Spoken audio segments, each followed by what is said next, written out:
નમસ્કાર દર્શક મિત્રો, હું છું વત્સ ત્રિવેદી. સૌરાષ્ટ્ર ચેનલ દ્વારા પ્રસારિત ધ સુપર શો વત્સની વાતો સિઝન 2 માં હું આપ સૌનું સ્વાગત કરું છું.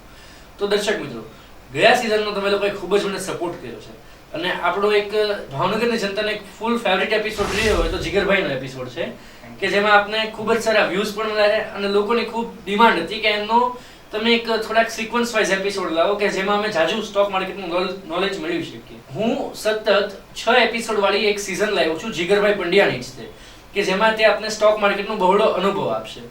તો તમે જોડાયેલા રહેજો. ધ સુપર શો વત્સની વાતો season 2 sponsored by Sanvi resort and restaurant. તો જીગરભાઈ, ભાવનગરની જનતાને એક કોમન સવાલ એવો છે કે સ્ટોક માર્કેટ એટલે કે શેર બજાર શું છે અને શું આપણે તેને વ્યવસાય તરીકે લઈ શકીએ કે જે લોકોની માનસિકતા છે કે સટ્ટા બજાર કહેવાય છે, આપણે સટ્ટા બજાર તરીકે તેને બોલી શકાય? શેર બજારમાં એવું છે કે જો તમે નોલેજ ધરાવતા હો તો તમે શેર બજારનો વ્યવસાય કરી શકો છો. પણ અત્યારે કેવું છે કે શેર બજારની છાપ બે લોકોમાં વેચાયેલી છે. અમુક કેટેગરીના જે લોકો છે તે એવું માને છે કે શેર બજાર છે એ સટ્ટો છે, શેર બજારમાં મોસ્ટલી લોકો રૂપિયા ગુમાવે છે અને લોકો એમાં ગમે તેટલી પણ પ્રયત્ન કરે પણ નફો કાઢી શકતા નથી. પણ એક બીજી કેટેગરીના પણ લોકો છે જેને આ લોકો નથી ઓળખતા કે તે લોકો પ્રોપર નોલેજ લઈને, પ્રોપર પ્રેક્ટિસ કરીને અને અનુભવ કરીને પછી જ તે લોકો શેર બજારના વ્યવસાયમાં ઉતરે છે. તો હવે આનો મારો જવાબ એક જ છે કે જો તમે એક પ્રોપર નોલેજ લઈ લો અને 1 થી 2 વર્ષ તમે પ્રેક્ટિસ કરો તો તમે આને ફૂલ ટાઈમ વ્યવસાય તરીકે સ્વીકારી શકો છો. પણ તમે અલગ અલગ સોશિયલ મીડિયાના માધ્યમથી મોટા મોટા પ્રોફિટ જોઈને તરત જ નોલેજ લીધા વગર જો તમે આ વ્યવસાય શરૂ કરો તો આ વ્યવસાય ખૂબ જ હાનિકારક છે અને તેને હું સટ્ટો જ કહીશ જો તમે નોલેજ લીધા વગર ટ્રેડિંગ કરો તો. તો જીગરભાઈ, આ વાત તો થઈ કે નોલેજ લઈને આપણે ટ્રેડિંગ કરવું તેમ, પણ ઘણા લોકો એવા પણ હોય છે કે ભાઈ નોલેજ લીધેલું છે, સ્ટોક માર્કેટનું બેઝિક નોલેજ છે, પણ અમુક મેં જે પાસ્ટ રિપોર્ટ્સ ચેક કર્યા તેમાં એવું કહે છે કે સ્ટોક માર્કેટમાં નોલેજ લીધેલા લોકો એમાંથી પણ 100% જે નોલેજ લીધેલું હોય એમાં 90% લોકો લોસ કરે છે અને 10% લોકો પ્રોફિટ કરે છે. આની પાછળનું કારણ શું હોઈ શકે? હા, ખૂબ જ સરસ સવાલ પૂછ્યો તમે. હવે આનો છે ને જવાબ એક જ છે કે તમે નોલેજ લઈ લીધું અને છતાં પણ તમે લોસ કરો છો.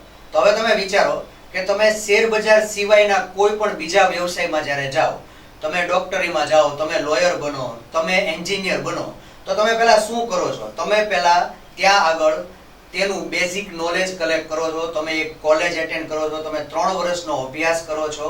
તેના બાદ શું તરત તમને નોકરી મળી જાય છે? શું તરત તમને સફળતા મળી જાય છે? નથી મળતી. એની પછીનો સ્ટેપ છે અનુભવ લેવો. નોલેજ પછી એક્સપિરિયન્સ લેવો જરૂરી છે. એટલે શું થાય છે કે નોલેજ લીધા પછી તમે એક જ સ્ટ્રેટેજીમાં, એક જ પ્રોડક્ટમાં જ્યારે 1 વર્ષ સુધી, 6 મહિના સુધી કે 2 વર્ષ સુધી જ્યારે લાગી રહો છો અને તમે એ સ્ટ્રેટેજીમાં જ્યારે નિપુણ થાવ છો પછી જ તમે 10%ની કેટેગરીમાં આવો છો. પણ મોસ્ટલી લોકો શું કરતા હોય છે કે આ અનુભવ લેવા દરમિયાન જ તે પોતાનું ફંડ ખાલી કરી દેતા હોય છે અને પછી તેમની પાસે એટલું પૂરતું ફંડ જ નથી હોતું કે તે આગળ આ વ્યવસાયને સ્વીકારી શકે. તેટલા માટે નોલેજ લઈને નાના ફંડમાં એક્સપિરિયન્સ લેવો જરૂરી છે, એક જ સ્ટ્રેટેજીમાં અને એક જ પ્રોડક્ટમાં. તો જીગરભાઈ, તમારા આ જવાબ ઉપરથી હું એવું માની રહ્યો છું કે તમે એમ કહેવા માંગો છો કે આપણે ફંડિંગ મેનેજમેન્ટ, સ્ટેપ ફંડિંગ કરવું જોઈએ અને પ્રેક્ટિસ કરવી જોઈએ. Practice makes man perfect. એ જે કોટ છે તેનો સ્ટોક માર્કેટમાં પણ અમલ થઈ શકે. તો ભાવેણાની જનતાને હજી એક એવો પ્રશ્ન રહી શકે છે કે ઘણા એવા લોકો હોય છે કે પોતે ગવર્મેન્ટ જોબ કરતા અથવા તો કોઈ પણ જોબ કરતા હોય અને સાથે સાથે ટ્રેડિંગ પણ કરતા હોય છે કે ભાઈ બ્રેક ટાઈમ મળે ત્યારે આપણે ટ્રેડિંગ કરી લઈશું કેવી રીતે. તો ટ્રેડિંગને આપણે ફૂલ ટાઈમ બિઝનેસ લઈ શકાય કે આવી રીતના જે ઘણા લોકો જે જોબ વાળા વ્યક્તિઓ છે તે લોકો જેમ એઝ અ સાઇડ બિઝનેસ તરીકે રાખે છે એમ જ રાખી શકાય? ટ્રેડિંગને તમારે ફૂલ ટાઈમ બિઝનેસ લેવા માટે તમારે કઈ કેટેગરીના ટ્રેડર બનવું છે તે ખૂબ મહત્વનું છે. આમાં ઇન્ટ્રાડે ટ્રેડર્સ આવતા હોય છે, સ્વિંગ ટ્રેડર્સ આવતા હોય છે અને પોઝિશનલ ટ્રેડર્સ પણ આવતા હોય છે. હવે તમારે જો જોબ કરતા હો અને સાથે ટ્રેડિંગ કરવું હોય તો તેમાં અમુક જે કેટેગરી આવે છે, જેમ કે તમે ઇક્વિટીમાં લાંબુ રોકાણ કરી શકો, પોઝિશનલ રમી શકો અને લોંગ ટર્મ ટાઈમ ફ્રેમમાં તમે તેમાં ટ્રેડિંગ કરી શકો. પણ તમારે આ જ બિઝનેસને ફૂલ ટાઈમ તરીકે સ્વીકારવો હોય અને ફૂલ ટાઈમ બિઝનેસ તરીકે તમારે આમાં કામ કરવું હોય તો તમારે તેમાં એક સ્ટ્રેટેજીમાં જેમ પહેલા સવાલમાં મેં વાત કરી, એક સ્ટ્રેટેજીમાં અનુભવ લેવો જરૂરી છે અને પછી જ તમે આને ફૂલ ટાઈમ ટ્રેડિંગ તરીકે સ્વીકારી શકો. તમે એવું ના માનતા કે તરત જ તે અભ્યાસ લીધા પછી તમને સ્ટોક માર્કેટ પકડાઈ જશે, કારણ કે નોલેજ લીધા પછી પણ તમારે એવા ઘણા બધા ઉતાર ચઢાવના અનુભવ કરવાના છે કે ઓચિંતાના જેમ ટેરિફના ન્યૂઝ આવ્યા તેવા ન્યૂઝ આવે, ઓચિંતાનું કોઈ ફંડામેન્ટલી કોઈ કન્ટ્રીઝ વચ્ચે વોર શરૂ થાય તો તેમાં ફંડ મેનેજમેન્ટ, રિસ્ક મેનેજમેન્ટ અને મની મેનેજમેન્ટ કરતા તમારે શીખવાનું છે. આ 3 મુદ્દા ખાસ યાદ રાખવા જરૂરી છે. બરાબર. તો તમે આ તો આપણા ભાવનગર જિલ્લાને પહેલા જ એપિસોડમાં 3 મેઇન મુદ્દા કહી દીધા છે. તો આવા નવા આપણે હજી 6 એપિસોડ કરીએ છીએ તો તમે લોકો જોડાજો હો આમાં. હજી લાંબો સમય સુધી જીગરભાઈ આપને ઘણું બધું મોસ્ટલી બધું જ નોલેજ આપી દેશે.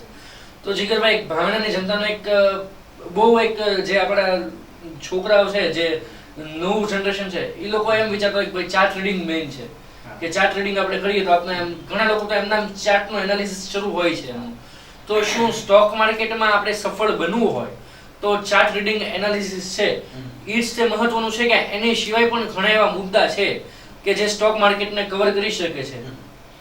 અને ચાર્ટ રીડિંગ મહત્વનું એટલા માટે પણ છે કે ચાર્ટમાં છે ને ઘણી બધી પ્રકારની પેટર્ન બનતી હોય છે. તેમાં ટોટલ હું જે શીખવાડું છું એવી 9 પેટર્ન આવે છે. હવે તમે ઘણીવાર જોયું હશે કે જ્યારે વરસાદ આવે તો તે પહેલા આગાહી થઈ જતી હોય છે ઘણીવાર, જેમાં એક્યુરેસી હોય છે. તેમજ તે આમાં પણ જ્યારે કોઈ પણ ટ્રેન્ડ આવે તો એક પર્ટિક્યુલર પેટર્ન ફોર્મ થતી હોય છે. હવે આ પેટર્ન જનરલી નેટમાંથી શીખીને યંગસ્ટર્સ ને બીજા લોકો ટ્રેડિંગ કરતા હોય છે, પણ તે પર્ટિક્યુલર પેટર્નમાં ક્યારે એન્ટ્રી લેવી, તેમાં કેટલો સ્ટોપ લોસ આવે અને સૌથી ઇમ્પોર્ટન્ટ પોઈન્ટ ક્યારે એક્ઝિટ લેવી, એ તમને ચાર્ટ રીડિંગ દ્વારા તમે શીખી શકો છો. પણ તેની માટે તમારે બહોળો અનુભવ હોવો જરૂરી છે. તો મારી સલાહ એવી છે કે તમે ચાર્ટ રીડિંગમાં માહિર થઈ જાઓ તો તમારે બીજી કોઈ પણ વસ્તુની જરૂર ના પડે.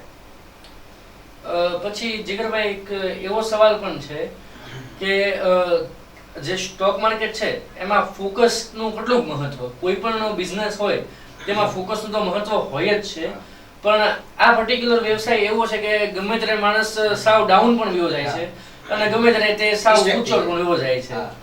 તો એમાં આપણે ફોકસનું કેટલું મહત્વ છે?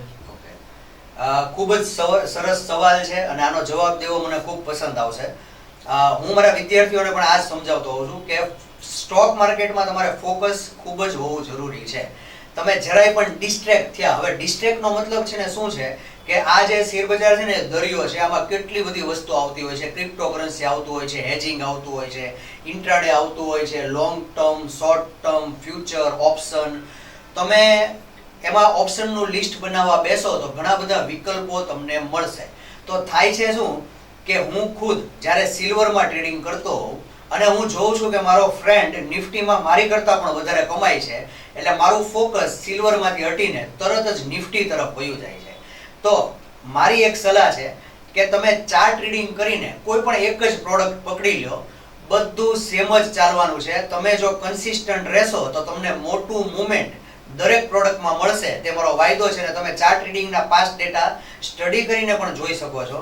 જેમ કે હમણાં જ રિસેન્ટ ટ્રેન્ડમાં નિફ્ટી એક આપણને મોટો નીચે ટ્રેન્ડ આપ્યો, તો તેવો જ ટ્રેન્ડ સિલ્વરે પણ નીચે આપ્યો, તેવો જ ટ્રેન્ડ નેચરલ ગેસે પણ નીચે આપ્યો.